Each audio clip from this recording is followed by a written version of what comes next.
Hey Patreon supporters, welcome back to part two of the kind of what I did in the military thing and the story.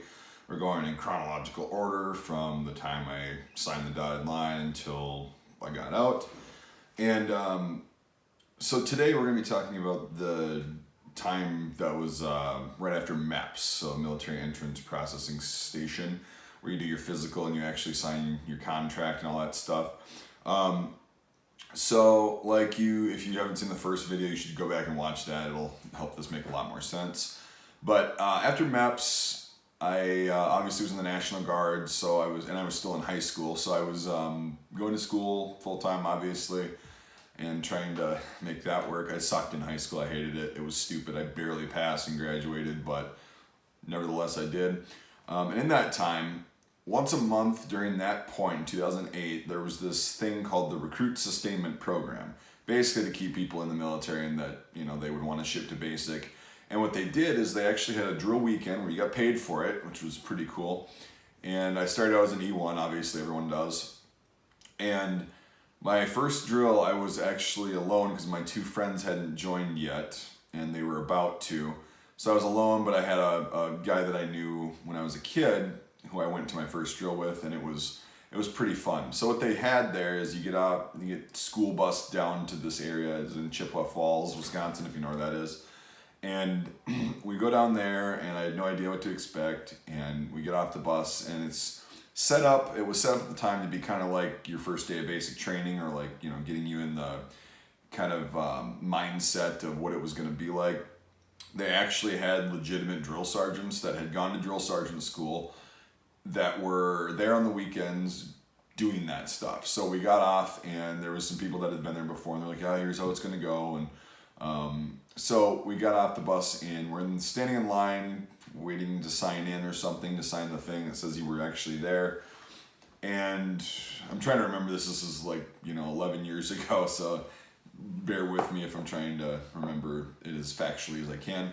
So we got off the bus, and I already said that 3 freaking times. And there's a drill sergeant. His name was Drill Sergeant Swanson. I remember that. He was a tall guy, skinny guy. He had a 4th Infantry Division combat patch, the drill sergeant badge. And I had already done research on the ranks and what to say and everything, and how to talk to them and everything. So he was getting everybody. He was walking up and down doing the whole mean guy thing with the campaign hat and everything. So we signed in, and then we were put into a group because it was our first drill weekend. We were put into a group that was going to get our one uniform that they'd give you. And I don't know if they gave us boots, I forgot. Maybe they did. Who knows? But anyway, so they gave you a uniform, and then you do a preliminary PT test, which is fun. Push-ups, sit-ups, 2-mile run. And if you're like me and you're out of shape, fat, and have not really done anything that physical in your life, it was pretty stupid, and I just did horribly. I couldn't even, I think I knocked out 10 legitimate push-ups, and then I was just smoked. And then I did 20-something sit-ups, which is obviously not good enough, and I was smoked. And I ran the 2-mile in I think they only made us run 1 mile, and the guys that had been to basic and were in between basic and AIT had to run 2 miles.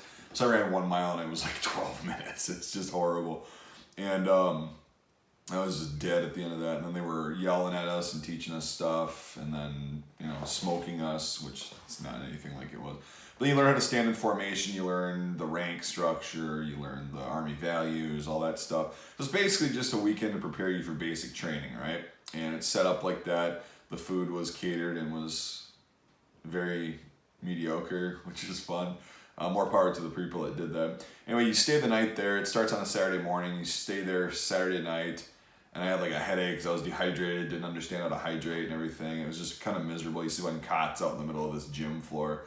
I didn't do a lot of sleeping. The guy that I was at Meps with, my roommate, happened to be there. I didn't know he was in the Wisconsin Guard. I always thought he was in the Minnesota Guard at Meps. So we were there, we were talking and stuff, and he started to be like this, super soldier, just kind of a kiss ass, doing everything. We called him Colonel Keller. It's pretty funny because he was walking around like he knew everything and sucking up to all the NCOs and all that shit.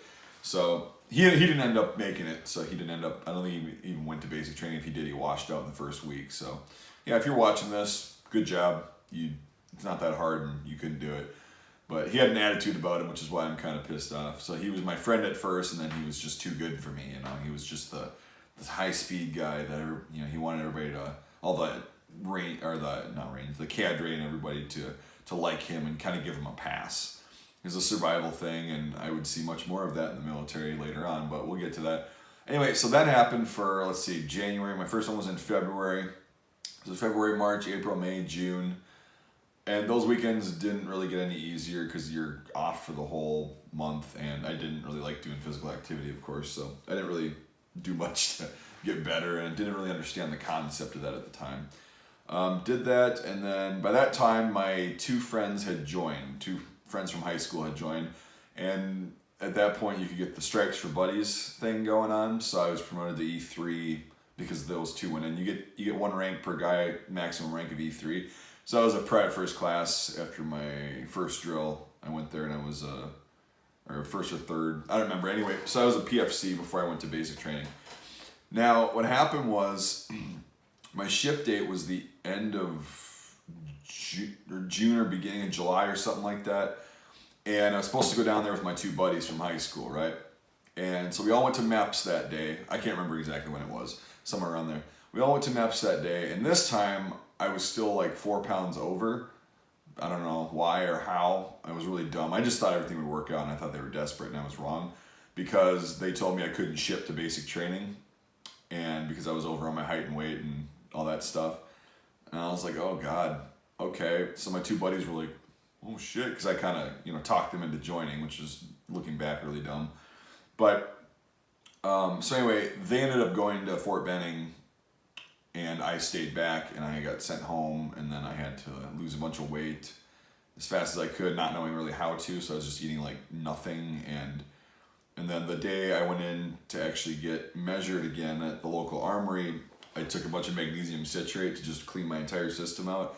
I made it. I made height and weight, and then I got a waiver. The recruiter was really good. I got a waiver from the state surgeon to be able to go to basic at the next available ship date, which happened to be August 5th. Or August 4th. I think it was August 4th or 5th of 2008.